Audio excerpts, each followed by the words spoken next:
c'est une urgence d'ordre vital. Ce n'est pas un problème fonctionnel. Sujet jeune, c'est un problème de consolidation d'une fracture.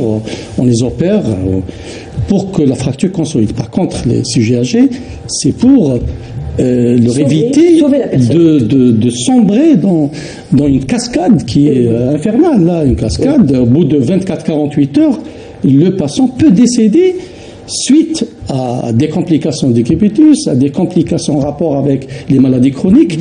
Les statistiques du service, au moins, ils ont 2 pathologies chroniques, l'hypertension artérielle et le diabète. Vous disiez que le risque de décès va jusqu'à 25%. Oui, 25%, il faut bien préciser les choses, c'est avec l'âge.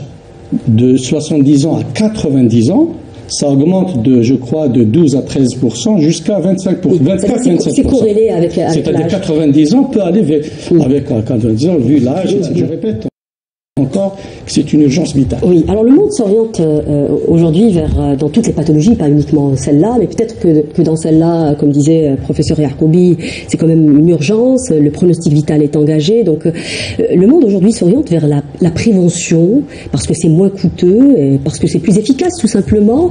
Est-ce qu'on peut parler de prévention, et est-ce qu'on y arrive aussi en termes de chute du sujet âgé? Bien sûr, commençons par la fragilité osseuse, donc l'ostéoporose. Donc c'est quand même une pathologie qui peut amener à la fracture. Donc il faut l'ostéoporose, il faut la corriger déjà dès le jeune âge. C'est-à-dire déjà au début, il faudrait que les personnes aient un régime équilibré, d'accord, avec un apport calcique qui n'est pas négligeable, et puis un apport en vitamine D. La vitamine D peut vous avez par exemple à la maison des sujets âgés, donc il faudrait faciliter l'accès aux choses usuelles de la vie. Et il faudrait par exemple dans les salles d'eau qu'il n'y ait pas de sol glissant, ou bien antidérapant, voilà. Et puis vous avez les tapis. Vous avez les rallonges qui peuvent aménager l'espace de vie. Aménager l'espace de vie. Dans les salles d'eau, il faudrait qu'il y ait des appuis. Oui. D'accord. Et ensuite, il y a l'histoire de la vue. Oui. D'accord. Les sujets âgés, vous savez bien qu'ils ont des problèmes de vue. Absolument. On va revenir sur tous ces facteurs. Je vais vous inviter juste à regarder un reportage justement qui revient sur le risque de chute chez le sujet âgé, mais aussi sur la prise en charge. Regardez, c'est un reportage signé Fatah Ahmed. Et une perte de mobilité, compliquant la vie quotidienne des patients. Au bloc opératoire, en compagnie du docteur Hamza Loussif, qui va procéder dans quelques instants à une intervention sur une patiente de 83 ans qui a eu un traumatisme complexe de l'extrémité supérieure de l'huméris. Heureusement, la prothèse d'épaule offre une solution innovante. À 83 ans, c'est très bien que c'est des patients ostéoporotiques. Et donc, faire une ostéosynthèse sur cette patiente, c'est quasiment impossible. La fracture est tellement déplacée qu'on ne peut pas tenter un traitement fonctionnel et une rééducation tombée, ça ne va pas marcher.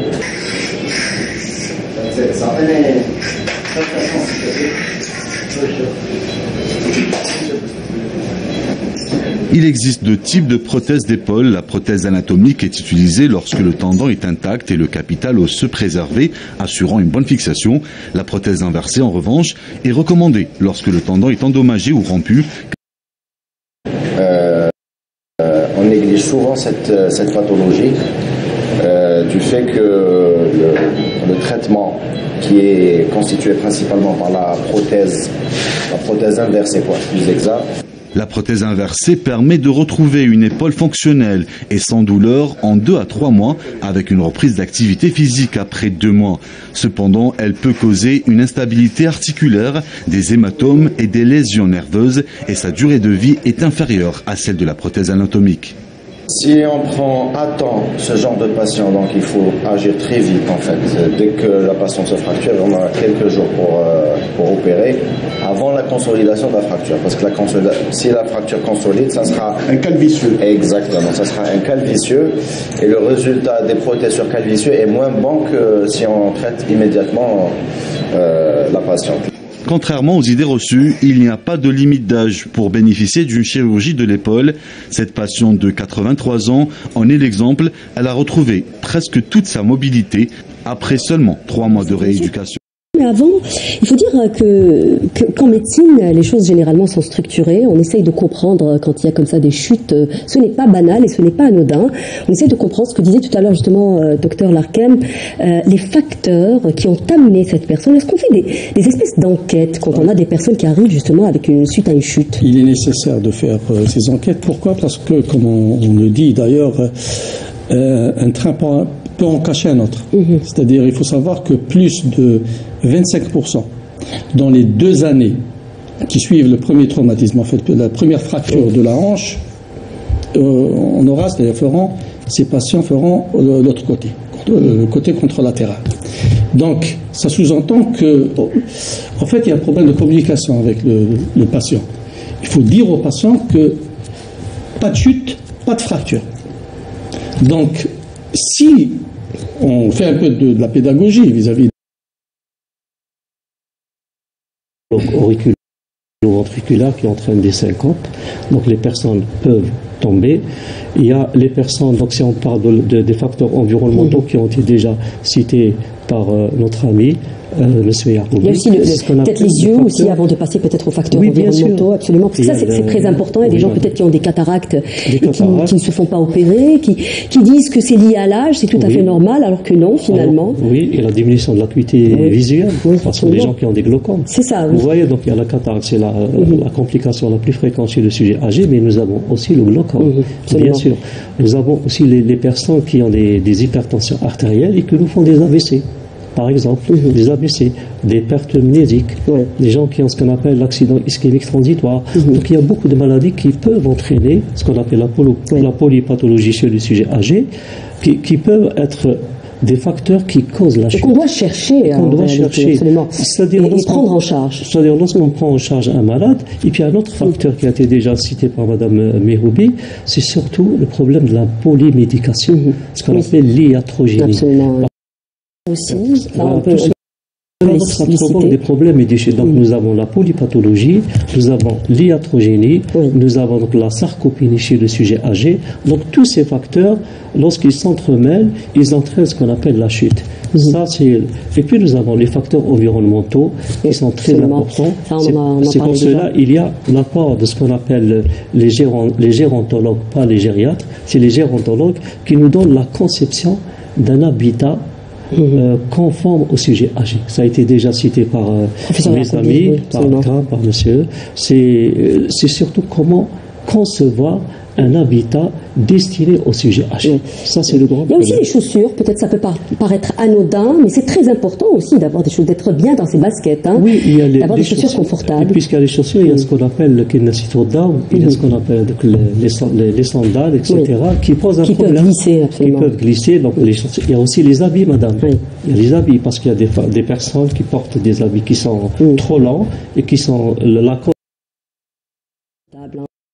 c'est ça, et chaussures confortables. Docteur Larkem, alors comment détecter? Alors on a compris qu'il faut éliminer tout ça, qu'il faut, voilà, quand on a une personne qui est malade, il faudra voir si elle n'a pas ce genre de problème pour comprendre un peu l'origine de la chute. Est-ce qu'on peut parler aussi de personnes à haut risque? Professeur Yacoubi a parlé tout à l'heure, par exemple, d'une chute, d'une fracture du poignet. Ça aussi, ça peut être un point qui doit nous alerter. Exactement. Les personnes à risque, ce sont les personnes qui présentent une ostéoporose déjà. Oui. Ce sont ces personnes-là qui... On en a déjà parlé. Ces personnes-là qui risquent de faire plus de fractures que d'autres. Avoir plus de femmes, hein, finalement. Exactement, plus de femmes après l'âge de la ménopause. D'accord. Surtout cette tranche d'âge, mais je voulais revenir sur une chose, c'est que une patiente sur 5 décède une année après la fracture, et chez l'homme, c'est 1 homme sur 3. Et quand on ne traite pas cette fracture, la mortalité grimpe à 40% pour l'homme et 30% chez la femme.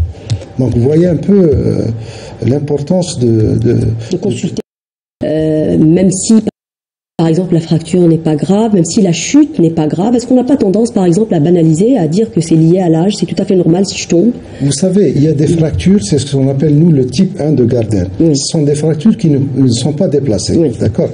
Et le malade, souvent, vient aux urgences parce qu'il a une petite douleur, il vient d'ailleurs en marchant. Il ignore. Il ignore. Oui. Et c'est en faisant, justement, une radio qu'on découvre cette fracture. Oui. Donc, vous voyez un peu que des fois, on a ce genre de tableau. Oui. Voilà. Mais sinon, c'est des fractures qu'il faut, comme l'a dit notre collègue tout à l'heure, absolument essayer d'opérer dans les 48 heures. Parce qu'à partir de 48 heures, on a, si vous voulez, des complications qui peuvent déjà faire le chemin. Oui. Et puis compliquer après le traitement. Donc c'est en quelque sorte une course contre la montre, d'accord. Donc voilà. Bon, elle a parlé du retard du traitement et tout ça. Bon, je pense que c'est-à-dire quand le patient n'arrive pas à se relever, c'est ça? Ça veut dire quoi exactement? Vous voulez dire quand au moment de la chute? Vous voulez dire au moment de la chute? Alors 50%, j'ai trouvé 50% des chuteurs ayant dépassé 1 heure au sol décèdent dans les 6 mois suivant la chute. Je peux pas. Je n'ai pas de données, mais ce que je peux vous dire, c'est s'il a passé beaucoup de temps au sol, ça veut dire que la fracture elle est un peu complexe, ou alors qu'il y a d'autres facteurs associés, il y a d'autres fractures associées. Parfois il y a des traumatismes crâniens qui sont souvent omis. Parfois il y a d'autres traumatismes, des commotions pulmonaires. Vous voyez, donc il y a des choses sous-jacentes associées au tard du patient. Souvent le patient il est polytaré, il est sous traitement anticoagulant, donc peut-être qu'il y a un enclenchement d'un syndrome inflammatoire, d'une hémorragie, donc c'est ce qui fait que le patient reste au sol plus longtemps. C'est vrai qu'un patient qui se relève juste après, souvent c'est une fracture plus ou moins simple. Voilà. Oui. Alors, parce que je pose aussi cette question parce que vous-même, vous en avez parlé dans d'autres occasions, professeur Yarkoubi, vous avez parlé de l'importance d'apprendre à se relever, car il s'agit d'un moyen de prévention après une chute. C'est-à-dire de se relever après un traumatisme immédiatement. C'est pas très évident parce que quand on a une fracture du col du fémur, c'est connu, c'est classique. C'est ça, la fracture du col du fémur, col ou extrémité proximale du fémur. On a deux. Il y a le col et aussi qui tombe et qui n'arrive pas à se relever. Et il a une attitude. Je ne vais pas rentrer dans les détails. Ça, c'est un paramètre de gravité. C'est qu'il y a une fracture. Il y a aussi la déformation, c'est connu et tout ça. Moi, ce que j'aimerais bien rajouter, c'est que nous, il ne faut pas passer à côté d'autres. Tout à fait. Quand on tombe, s'il n'y a pas uniquement, peut-être, je ne sais pas, peut-être il n'y a pas que la hanche qui est fracturée. Ce que vous disiez tout à l'heure, pour la patiente que vous avez reçue. Oui, l'impact crânien. Les femmes âgées, ils ont souvent des foulards et tout ça. Quand elles tombent, on ne remarque pas qu'il y a un impact crânien, on n'examine pas. Il faut que l'exploration soit complète. Il est nécessaire de tenir compte de cette chute, qu'elle n'a pas uniquement, n'a pas uniquement été à l'origine d'une fracture de la hanche ou à notre segment de l'appareil locomoteur. Il faut penser aussi au traumatisme, attention aux côtes, attention au traumatisme du rachis. Donc il y a aussi des risques de se fracturer ce rachis et d'avoir des séquelles. Des séquelles. Donc il faut considérer ce sujet âgé qui chute, pas uniquement là ce qui est évident. Il y a une déformation, là, il faut examiner complètement. Et là, c'est là peut-être que je rejoins notre consoeur concernant cette éventualité du danger, d'avoir des traumatismes et des conséquences. Les conséquences des chutes sont dramatiques. On n'arrête pas de le rappeler sur le plan physique, mais aussi sur le plan psychique, avec une perte d'autonomie qui peut aller jusqu'à 40% ou peut-être plus. Docteur Benhamel. Il y a 2 points. Il y a le problème de l'isolement avec le temps, c'est que parce que cette personne nécessite un aidant, une tierce personne qui doit le prendre en charge, et parfois il y a un accompagnement, ce qu'on appelle un aidant. Et le deuxième problème, c'est la perte de l'autonomie. Donc ce sont 2 facteurs qui aggravent la situation du sujet âgé, à savoir la perte de la dysautonomie et l'isolement les plus fréquentes, c'est les fractures du col. C'est les fractures du col. D'accord. Voilà. Je pensais que c'était les membres supérieurs. C'est pas les membres supérieurs, c'est pas les poignets. Alors ça dépend peut-être des services. Alors chez vous, Vous voyez peut-être, oui. Avec le peut-être vous voyez plus le col du fémur. Peut-être plus, oui. Peut-être plus. D'accord. Peut-être un peu plus, ou bien.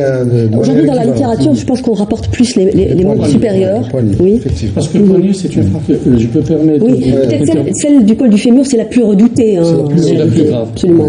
La première fracture, et qui est une alarme d'ailleurs, et qui apparaît précocement. C'est à partir de 50 ans.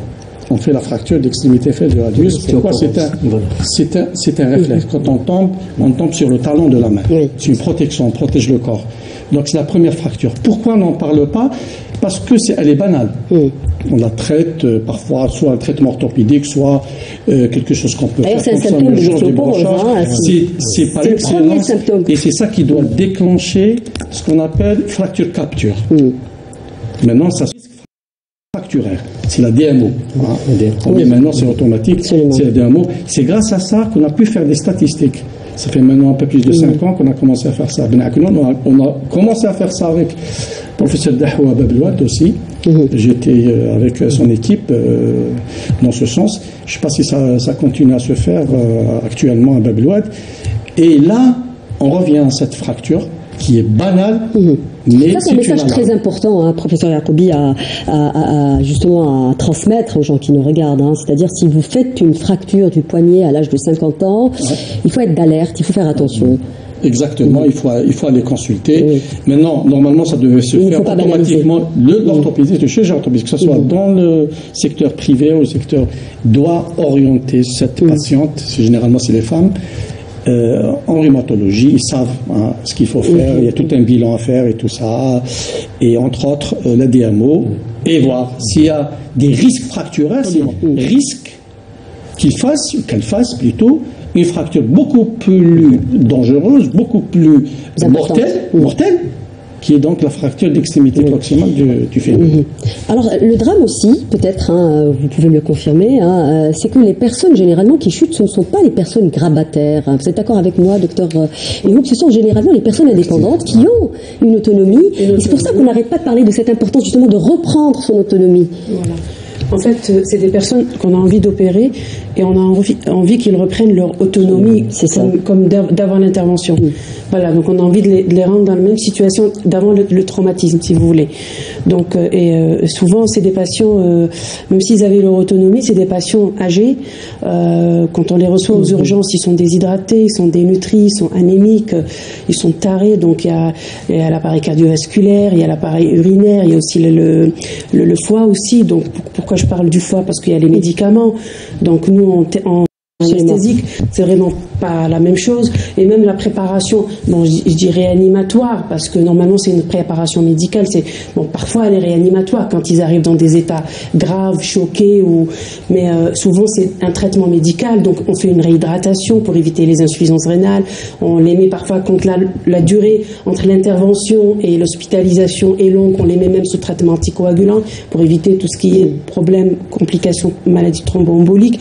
Voilà, donc souvent c'est des patients qui arrivent. On y arrive finalement. Ben oui, on y arrive. Il y a des heureusement, c'est vrai qu'il y a une mortalité, je dis bien périopératoire, c'est-à-dire pér et post-opératoire très très importante chez cette tranche d'âge-là, et surtout pour cette fracture. Nous, au niveau des urgences médico-chirurgicales, fracture du col du fémur, vous êtes en train de... c'est l'extrémité supérieure du fémur exactement qui est la plus fréquente. Je peux vous dire que après tant d'années d'exercice, les fractures du poignet, on n'en voit pratiquement pas. Et souvent, surtout les hanches. D'ailleurs, on fait un planning tellement il y a un cul.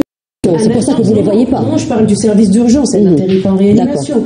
Mais en tant qu'anesthésiste, on est obligé d'aller vers ces patients pour les préparer pour l'intervention, effectivement. Mais les fractures de l'extrémité supérieure du fémur, souvent, elles atterrissent en réanimation justement par défaut de spécialité de gériatrie, de service de gériatrie, pour prendre en charge tout ce qui est troubles hydroélectrolytiques, dénutrition, infection, que ce soit pré ou post-opératoire. Absolument. Voilà. Alors les conséquences, on parle des conséquences physiques, depuis tout à l'heure, professeur Ben Amr, mais il y a aussi les conséquences psychosociales qui sont très importantes. Vous en avez touché un mot en parlant de l'isolement justement. Elles sont importantes, mais difficiles à quantifier. Souvent, on parle de cette peur de récidive. Professeur Yacoubi, je vais vous donner aussi la parole parce que vous me disiez tout à l'heure que vous n'arrêtez pas de sensibiliser la famille pour que cette personne reprenne sa mobilité, mais c'est toujours pas facile. Peut-être aussi que ça ne dépend pas uniquement de la famille, mais ça dépend aussi du malade qui a souvent peur de la récidive. récidive. La peur de la récidive. Absolument. Et la peur de la rechute.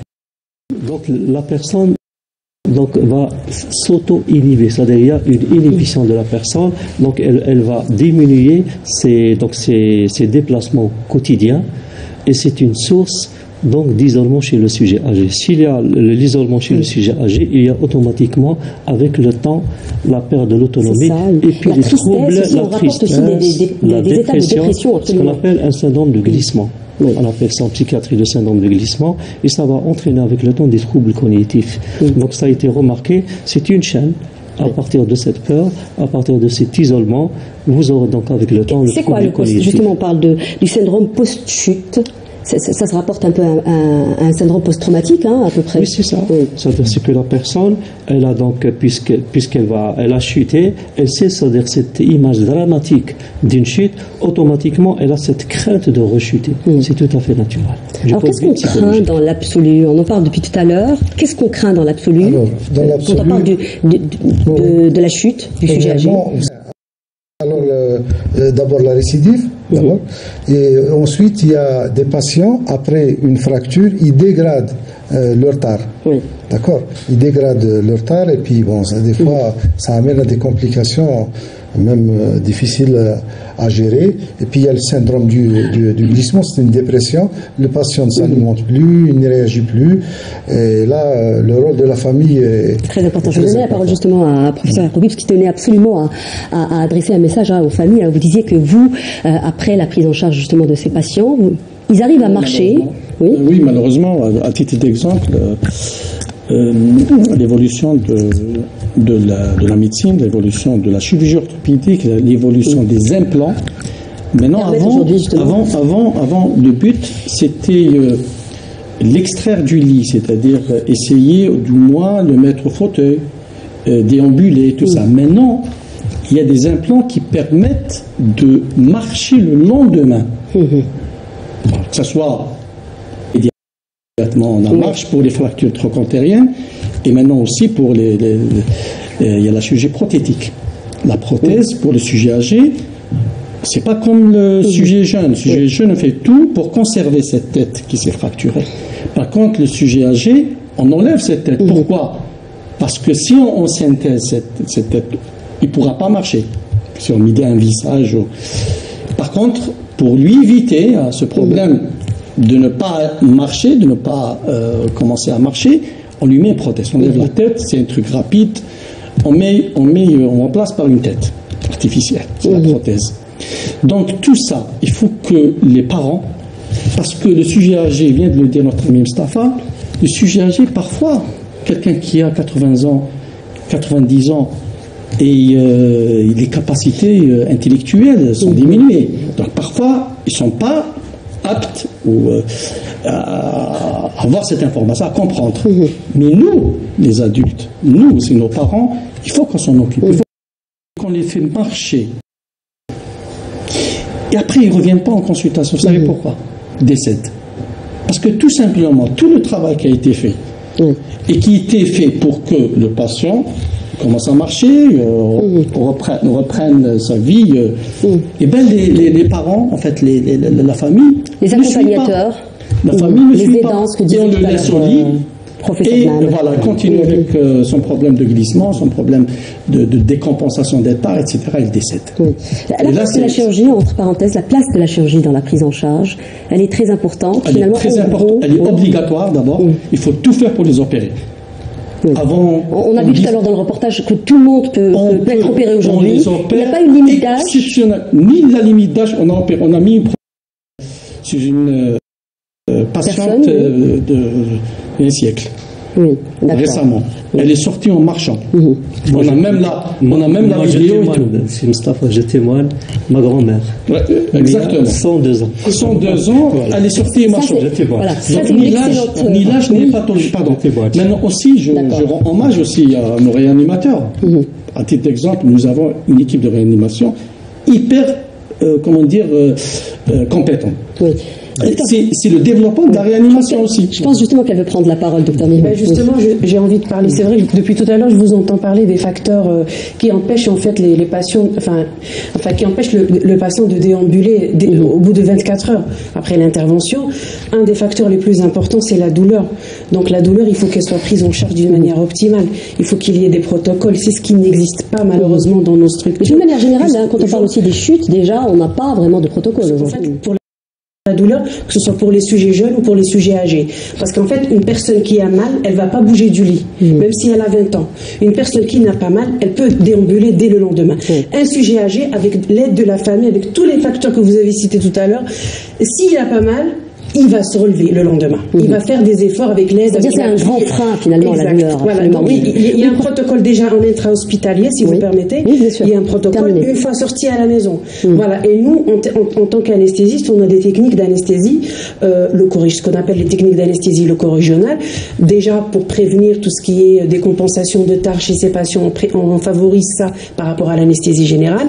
Et on a aussi des techniques d'analgésie loco-régionale. C'est-à-dire qu'on peut injecter, ou alors même les chirurgiens, ils peuvent infiltrer in situ au niveau des plaies opératoires, sur une bonne période post-opératoire. On peut même mettre des cathéters d'analgésie post-opératoire, voilà, des blocs qui peuvent rester là pendant 2-3 jours. C'est-à-dire que le patient, il est dans une condition optimale, il a pas mal. Alors s'il y a l'assistante de sa famille, s'il y a l'assistante des soignants, il ne fera que se relever le lendemain. Oui, il faut quand même que les conditions soient réunies justement pour lui faciliter cette levée précoce. Ça, c'est un point très important. Non, juste, je rajoute quelque chose. Peut-être mon collègue. Docteur Larkan. Oui, allez-y. Quand on synthèse une fracture et quand on met une prothèse, on a moins mal. Nous, on le fait marcher. Le lendemain de l'intervention, le patient commence à marcher. C'est vrai qu'il y a un peu de douleur. Ça reste une chirurgie quand même. Ça reste une chirurgie. Mais la douleur de la fracture, elle est beaucoup plus importante que la douleur.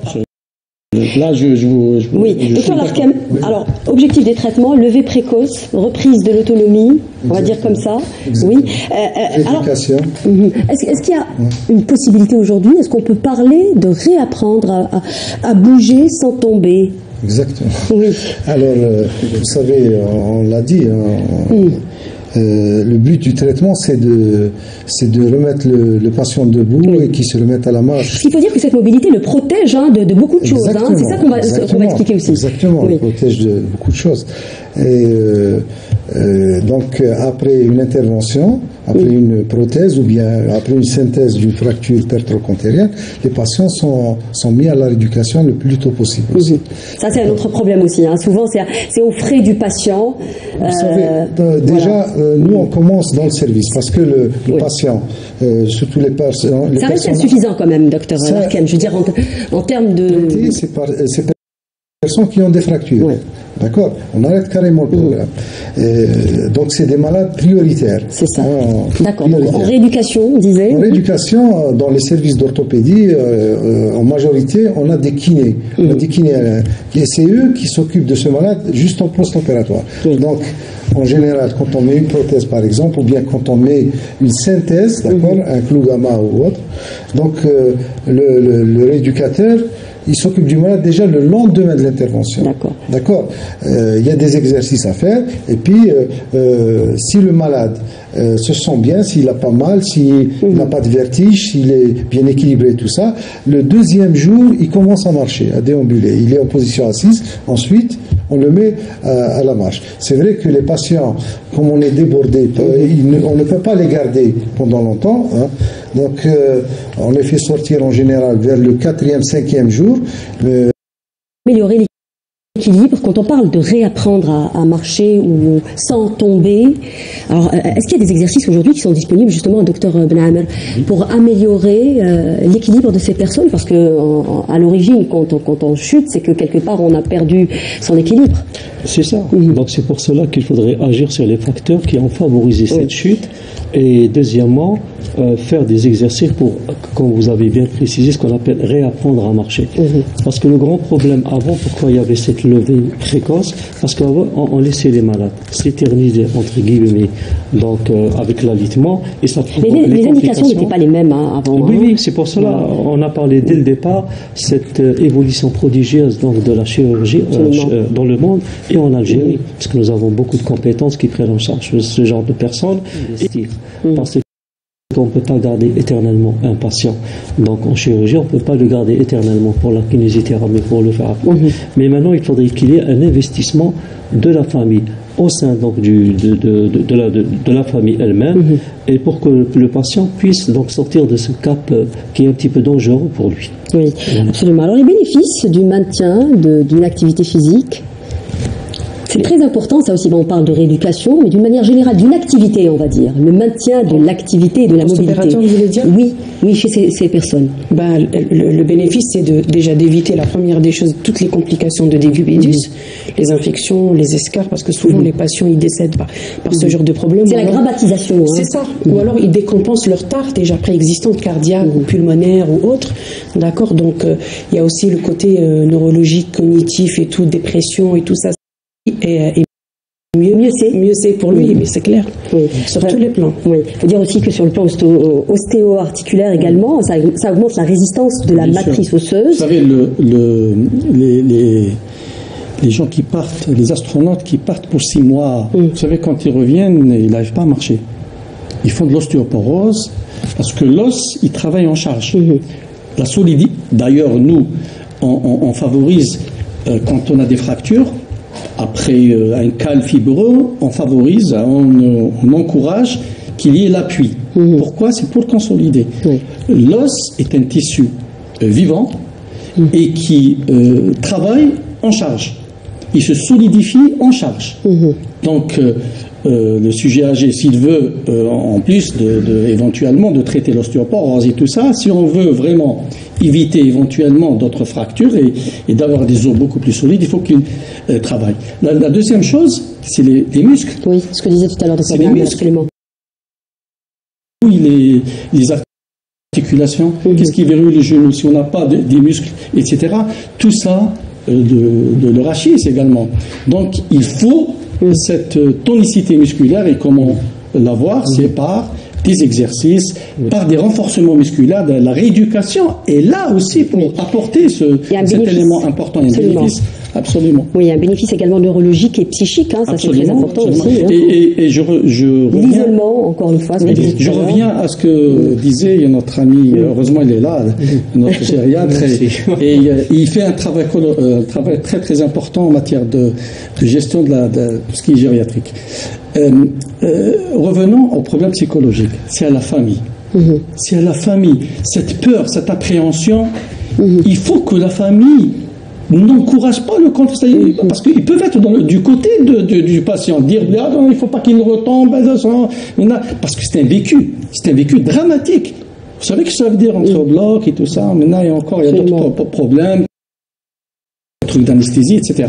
Donc la famille est là aussi à jouer le rôle psychologique et de plutôt d'encourager à qu'il reprenne sa vie antérieure, que comme ça de rester peureux, comme ça, rester avec cette appréhension. Professeur Ben Amel, alors dans les pays qui nous ont devancés, justement dans la prise en charge des sujets âgés, on a pensé à instaurer des plans nationaux pour lutter justement contre les chutes du sujet âgé. On n'en est pas encore là, mais on pourrait peut-être penser à des schémas de prise en charge ou de prévention multifactorielle.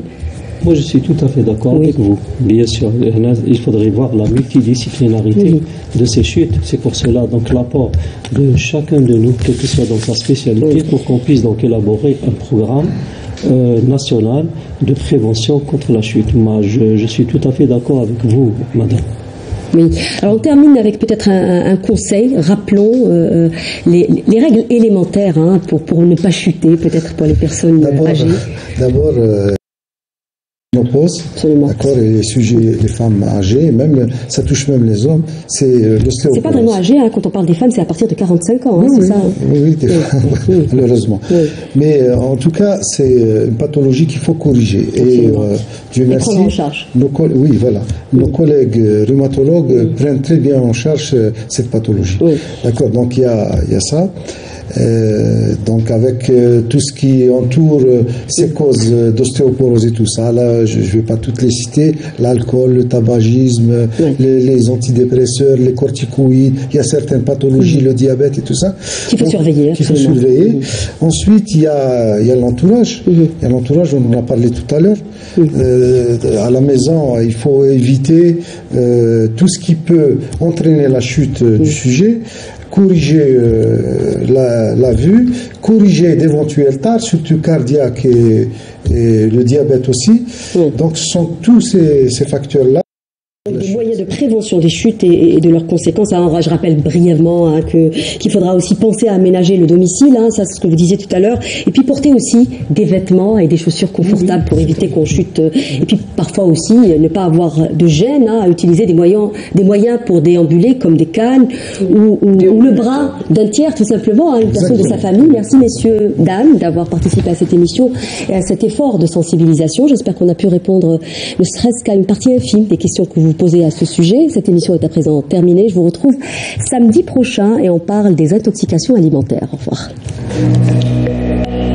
Dames d'avoir participé à cette émission et à cet effort de sensibilisation. J'espère qu'on a pu répondre ne serait-ce qu'à une partie infime des questions que vous posez à ce sujet. Cette émission est à présent terminée. Je vous retrouve samedi prochain et on parle des intoxications alimentaires. Au revoir.